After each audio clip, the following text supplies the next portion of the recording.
doctor to another. Working as a surgeon in the NHS can't be an easy job, can it? But how about taking it abroad and working in disaster-hit areas? That's what my next guest does. Saqib Noor is an orthopaedic surgeon. Hi, Saqib. How are you? Hi. Good afternoon, Naomi. I'm really pleased to be here. Yeah, I'm glad to have you on. And I've just been on your Twitter page, and it's interesting. You describe yourself as a lost surgeon. Tell me a little bit about if that is the way you sum up what you do. It is to a certain extent. I've obviously grown up in Birmingham. Listened to Asia Network actually for a long time throughout my childhood. Studied in Nottingham, and I've been training in the NHS for a number of years, really since 2004, since qualifying till now. I've predominantly been in the NHS, but I've had the opportunity over a number of years to travel abroad as a surgeon, as a junior doctor, seeing different healthcare systems, different parts of the world, meeting a lot of amazing, inspiring people.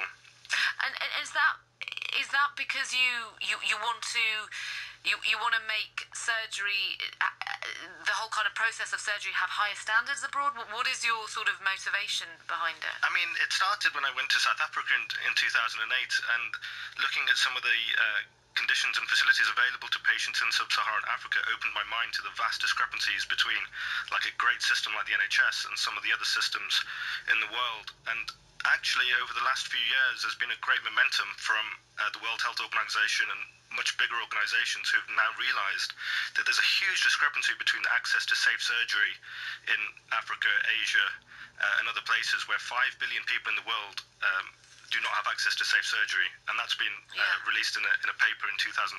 And since then, the world has kind of woken up and realized that surgery is so important to healthcare systems and to the population and to the economy that there is now a much bigger drive to try and equalize the current system. What's the worst thing that you've seen as far as surgery and medical care goes abroad? I mean, I would say I could write a book, but I have written a book about it, and genuinely, it's in each country I've been in, there's been some very, very memorable and heartbreaking cases. Haiti, in particular, in 2010, after the earthquake, is probably what personally has affected me the most, because I've described Haiti at the time as a fourth world country. It's the poorest country in the Western world. It has a negligible healthcare system at the best of times, and then you add an earthquake on top, which kills approximately 100,000 people and maims a million. So just the devastation of the earthquake and the victims of those and the paraplegic patients that I was helping contribute to their care. But also I saw patients that had not been affected by the earthquake. I remember a 15-year-old girl just walking down the street carrying her shopping, and she had the most horrendous deformities of her feet that could have easily been treated with very simple care as a baby, or other children that had been neglected for a long period of time. And those visual images have just stayed with me literally since the time I've seen them till now, and that's what's motivating me to continue. Cambodia has really memorable and horrific cases of teenagers coming with tumours the size of footballs because they just have not really had the opportunity to access healthcare early. And what you do is really admirable, but you are only one person, and this is a huge responsibility or huge burden. What is it that you want to, or that you hope to achieve by doing this? I mean, I would certainly say I'm not just one person, thankfully, because there are a lot of amazing and great people who've dedicated many, many years and continue to do so. And there is a growing movement of people who are now trying to improve the situation. I feel like I'm just a very, very small piece in a much larger puzzle. So there are many doctors like yourself who are going abroad and doing this kind of work. It's a growing trend. Right. It's certainly growing. And since 2015, there's a lot of now organisations and even governments are getting involved in their own countries to try and establish surgical planning to improve their workforce, improve their conditions, so that there is a kind of a focused plan. And in fact, the World Health Organization have said by 2030 they want 80% of the world's population to have access to safe surgery within 2 hours. It's a massive target. Yeah. So yeah, I'm just a tiny voice, and in some ways I feel very guilty for writing a book, because there are amazing people who've done much more work for longer periods of time, and I just wrote my stories literally to let it out of my own soul. But I'm certainly not the most dedicated compared to some of the other people. And this book is called Surgery on the Shoulders of Giants. So you do acknowledge that you're not alone in it. No, I mean, I literally dedicate the entire book to my mentors who have given me everything, and who I aspire to become in the future, because what they've achieved is what's taught me my life goals and what I hope I can achieve in the next 20 to 30 years. And I appreciate it's going to be a very small amount, but everybody must try their little bit. And in the book, you do go into the Haiti earthquake, but also the floods in Pakistan back in 2010. That's right. And South Africa, as you mentioned before, Ethiopia, Myanmar. And is there, tell me a little bit about the impact that's had on you, because I imagine whilst all these countries are very different, essentially you're talking about people who all have the same problem here, that they're not getting the help that they deserve.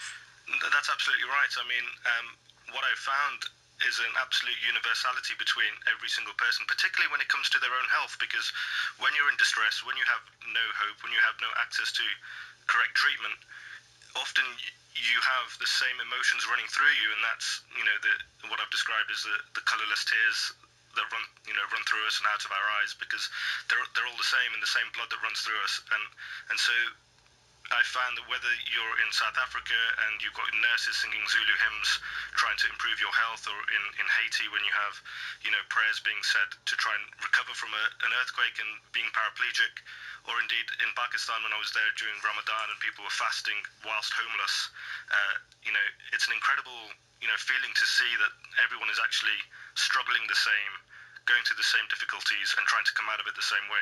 Is it hard to leave these countries?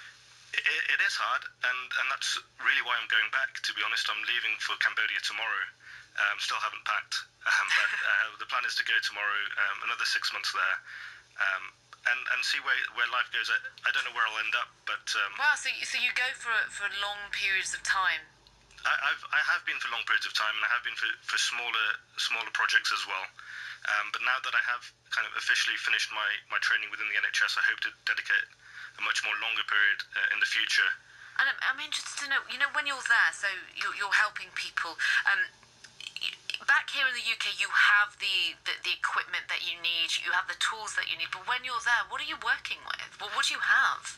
It's a great question, because it's very, very variable depending on the organisation you're with and the country you're in. And so, like, for example, South Africa was a great hospital, and I learned a lot of very, very good care in a government hospital there. And in Cambodia, I would say sometimes I describe it as it's like a time machine. You're going back to the 1960s, or even in certain conditions, for example, tumours, you're almost back to the 1900s in terms of the equipment that you have. In Haiti, I've just returned it in January 2017, and it's almost heartbreaking to see that sterile saline and simple equipment is not available. So you're working with tools maybe you've never even used, because they would have been around before your time. Well, that's right, and I think a lot of surgeons who do really, well, not just surgeons, but any healthcare professional who really do want to assist abroad will have to learn quite quickly how to manage their resources and learn to adapt and improvise. And I've been very, very fortunate, because I've had these exposures at different points in my career. I have learned to adapt a little bit and become a little bit more resourceful, which is one of the great learning points of being abroad in these situations. And how does it make you view the NHS when you go and work in other countries? Genuinely, it's hard to really describe without saying that the NHS is an absolutely wonderful institution. My family have been treated here, I've been treated here, and I would not want my family to be treated anywhere else. I think it's an incredible service, free at the point of entry, nothing to worry about. You will get the service, and good service, from start to finish, without having to worry about money. Now that I've seen systems where you have no universal healthcare, it would be an absolute devastation for the NHS to kind of lose its way. And I guess I know you would already you don't take the NHS for granted, considering that you work in it, but does it make you realise that we're really lucky to have it compared to where you've been? That's right, and to be fair, we can always improve, and it does have its problems. And I would say, a slightly political comment, but successive governments have kind of lowered the morale of the staff because of nursing pay and junior doctor contracts, and now the cleaner strike. But the staff are genuinely some of the most hardworking and dedicated people that I've ever met throughout the world. Like, the NHS itself has incredibly inspirational people, and I think that's the greatest asset of the NHS. I would certainly do our best to try and maintain that morale within the NHS, which I think is kind of eroding, sadly. And Saqib, when is your book out? So it came out a few months ago, but I've obviously been concentrating on finishing my studies. But it's out. It's available on Amazon and Kindle. Surgery on the Shoulders of Giants. Yeah, that's right. It's great talking to you. Thank you for joining us. Thank you, Naomi. It's been a real pleasure. That's Saqib Noor, orthopaedic surgeon, as you hear in there. He works as a surgeon in the NHS, but at the moment he's travelling abroad, working in disaster-hit areas that need lots of help, like Haiti, Pakistan, South Africa, Cambodia. And his book is out, as you heard, Surgery on the Shoulders of Giants.